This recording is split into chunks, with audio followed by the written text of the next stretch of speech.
ഇതിപ്പോ എനിക്ക് കൊറേ ആൾക്കാര് ഗേൾസ്, ഞാൻ വലിയ മോട്ടിവേറ്റർ ആയതുകൊണ്ടോ ഞാൻ എന്തോ എനിക്കറിയില്ല, കൂടുതൽ ഗേൾസ് എനിക്ക് മെസ്സേജ് അയക്കലുണ്ട്. അവരുടെ പ്രശ്നങ്ങൾ പറഞ്ഞിട്ട്, അല്ലെങ്കിൽ അവരുടെ റിലേഷൻസിൽ ഇങ്ങനത്തെ പ്രോബ്ലംസ് ഉണ്ട്, എന്തെങ്കിലും സൊല്യൂഷൻസ് പറഞ്ഞുതരോ, അല്ലെങ്കിൽ എന്നോട് കുറച്ച് സംസാരിക്കോ. കാരണം ഒരാൾ സംസാരിക്കുമ്പോൾ അത് കേൾക്കാൻ ഒരാളില്ലെങ്കിൽ അത് ഭയങ്കര പ്രശ്നമാണ്. അത് മനസ്സിലാക്കിയ ഒരാളാണ് ഞാൻ. സോ ഞാൻ കേൾക്കും.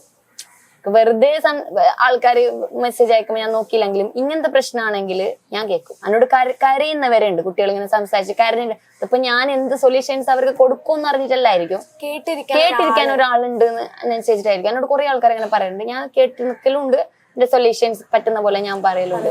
അപ്പൊ അവർ കൊടുക്കാണ്ട് മോട്ടിവേറ്റ് എന്ന് പറഞ്ഞാല് സ്വയം നമ്മൾ തന്നെ നമ്മളെ മോട്ടിവേറ്റ് ചെയ്യുക, അതേ പറ്റൂ.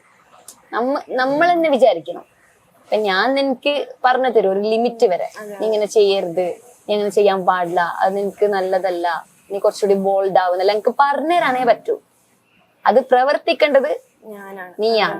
അപ്പൊ നമ്മൾ തന്നെ നമ്മളെ മോട്ടിവേറ്റ് ചെയ്തിട്ട് ഒന്ന് ചിന്തിക്കുക, അറ്റ് ദ എൻഡ് നമുക്ക് ആരും ഉണ്ടാവില്ല, ഒറ്റ ഒരു മനുഷ്യനും നമുക്ക് ഉണ്ടാവില്ല. നമ്മള് ഹെൽപ്പ് ചെയ്ത ആളുണ്ടാവില്ല, നമ്മള് ലവ് ചെയ്ത ആൾക്കാരുണ്ട്, നമ്മള് ഹെൽപ്പ് ഒരാളും ഉണ്ടാവില്ല. നമ്മൾ മാത്രമേ കാണൂ.